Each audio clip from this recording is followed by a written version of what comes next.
রাষ্ট্রপতি ভবনের করিডোরে যেন এখন নিঃশব্দে হাঁটছে রাজনীতির সবচেয়ে বড় প্রশ্নটি। একটি পদত্যাগ, তারপর একের পর এক নাম, হিসেব নিকেশ, গুঞ্জন আর রাজনৈতিক সমীকরণ। শেষ পর্যন্ত দেশের পরবর্তী রাষ্ট্রপতির আসনে কে বসবেন, এই প্রশ্নই এখন ক্ষমতার অন্তর্মহল থেকে শুরু করে রাজনৈতিক অঙ্গনের সবচেয়ে আলোচিত বিষয়। বিশ্বস্ত একাধিক রাজনৈতিক সূত্র বলছে, সব হিসেব নিকেশ শেষে পাল্লা ভারী হয়েছে বর্তমান ভারপ্রাপ্ত রাষ্ট্রপতি হাফিজ উদ্দিন বীর বিক্রমের দিকেই। পরিকল্পনা অনুযায়ী তার নামের আগে থাকা ভারপ্রাপ্ত শব্দটি বাদ দিয়েই তাকে রাষ্ট্রপতির দায়িত্ব দেওয়া হতে পারে, অর্থাৎ নতুন কাউকে বঙ্গভবনে না এনে বর্তমান দায়িত্বপ্রাপ্ত ব্যক্তিকেই পূর্ণাঙ্গ রাষ্ট্রপতি হিসেবে দায়িত্ব দেওয়ার বিষয়ে নীতিগত ঐক্যমত্য তৈরি হয়েছে বলে দাবি সংশ্লিষ্টদের। বিএনপি বর্তমানে সংসদে সংখ্যাগরিষ্ঠ দল হিসেবে সরকার পরিচালনা করছে, ফলে সংবিধান অনুযায়ী রাষ্ট্রপতি নির্বাচনে তাদের সিদ্ধান্তই কার্যত চূড়ান্ত হওয়ার সম্ভাবনা সবচেয়ে বেশি। দলীয় সূত্র বলছে, সাম্প্রতিক স্থায়ী কমিটির বৈঠকে রাষ্ট্রপতি নির্বাচনের বিষয়ে চূড়ান্ত সিদ্ধান্ত গ্রহণের পূর্ণ দায়িত্ব দলের চেয়ারম্যান ও প্রধানমন্ত্রী তারেক রহমানের উপর ন্যস্ত করা হয়েছে।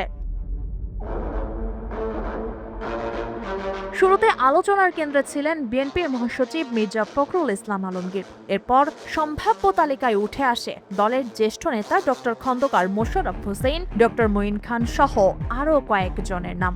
রাজনৈতিক মহলেও ধারণা ছিল, দীর্ঘ রাজনৈতিক অভিজ্ঞতা এবং গ্রহণযোগ্যতার কারণে এদের মধ্যে থেকে কাউকে বেছে নেওয়া হতে পারে। কিন্তু রাজনৈতিক সমীকরণ ধীরে ধীরে ভিন্ন দিকে মোড় নিয়েছে বলে ধারণা করা হচ্ছে। কারণ মির্জা ফখরুল ইসলাম আলমগীর রাষ্ট্রপতি হলে বিএনপির মহাসচিবের গুরুত্বপূর্ণ পদটি শূন্য হয়ে যাবে। সে কারণেই এমন একজনকে রাষ্ট্রপতি করার চিন্তা সামনে এসেছে, যার জন্য দলের সাংগঠনিক কাঠামোতে বড় ধরনের কোনো পরিবর্তন প্রয়োজন হবে না। এই বিবেচনা থেকে সবচেয়ে সুবিধাজনক অবস্থানে আছেন বর্তমান ভারপ্রাপ্ত রাষ্ট্রপতি হাফিজ উদ্দিন বীর বিক্রম। তবে হাফিজ উদ্দিন যদি রাষ্ট্রপতি হন, তাহলে আরেকটি গুরুত্বপূর্ণ পদ নিয়ে নতুন আলোচনা শুরু হবে। কার হাতে যাবে স্পিকারের হাতুড়ি? কানাকানি চলছে এই পদে আসতে পারেন বিএনপির বর্ষিয়ান কোন নেতা।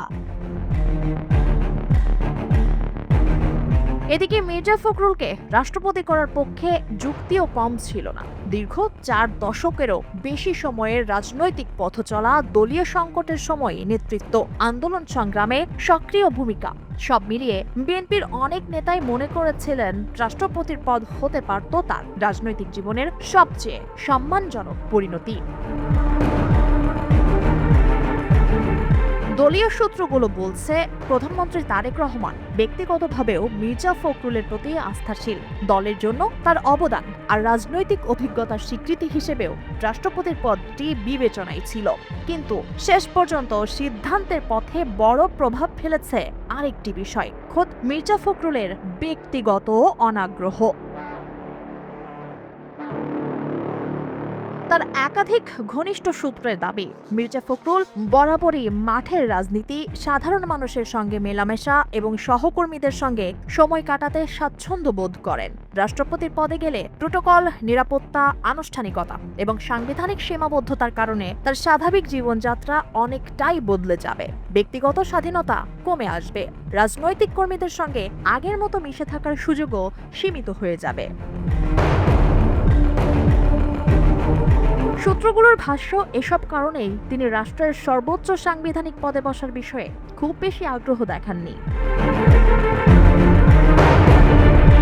তবে রাজনীতির শেষ কথা কখনোই আগে বলা যায় না। শেষ মুহূর্ত পর্যন্ত সমীকরণ বদলে যাওয়ার নজির বাংলাদেশের রাজনীতিতে কম নেই। ফলে আনুষ্ঠানিক ঘোষণা না আসা পর্যন্ত আলোচনার টেবিলে নতুন কোনো নাম উঠে আসার সম্ভাবনাও পুরোপুরি উড়িয়ে দিচ্ছেন না সংশ্লিষ্টরা। এখন পুরো রাজনৈতিক অঙ্গনের দৃষ্টি একটি জায়গায়, বঙ্গভবনের দরজায় শেষ পর্যন্ত কার নাম লেখা হবে। ভারপ্রাপ্ত পরিচয় ঝরে গিয়ে কি পূর্ণাঙ্গ রাষ্ট্রপতি হবেন হাফিজ উদ্দিন বীর বিক্রম, নাকি শেষ মুহূর্তে অপেক্ষা করছে নতুন কোনো রাজনৈতিক চমক?